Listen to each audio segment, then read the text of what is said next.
juga dikatakan bahwa karhutla ini merupakan Tahun ini kasus pembakaran lahan yang terjadi di kawasan Sumsel terbilang parah. Hingga kota Palembang diselubungi kabut asap sisa hasil pembakaran lahan. Satgas gabungan antara BPBD, Manggalakni, Kepolisian, dan TNI terus melakukan upaya pemadaman api. Terbakarnya lahan ini diakibatkan dari beberapa oknum yang sengaja membakar lahan mereka untuk membuka lahan perkebunan. Beberapa tersangka sudah diamankan oleh pihak berwajib untuk dilakukan penyidikan hingga pelimpahan ke Kejaksaan Tinggi Sumatera Selatan untuk bisa dilakukan persidangan.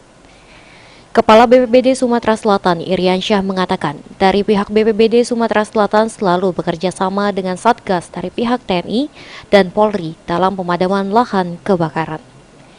BPBD juga siap membantu dan melakukan kerjasama dalam melakukan penyidikan pelaku pembakaran lahan.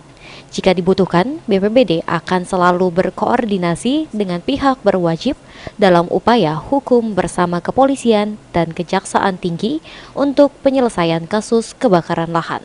Ada bagiannya ya, kalau BPBD fungsinya ya mengkoordinasi, melaksanakan koordinasi dengan semua sektor, ya, semua sektor dari pemerintah pusat, provinsi, kabupaten, dan stakeholder dan OPD terkait. Inilah fungsi kita untuk mengkoordinasikan semua. Ada dinas kehutanan, perkebunan, pertanian, kemudian dari Polda, dari TNI, semua Manggalakni ini dalam rangka koordinasi kita untuk mencegah kebakaran hutan dan lahan.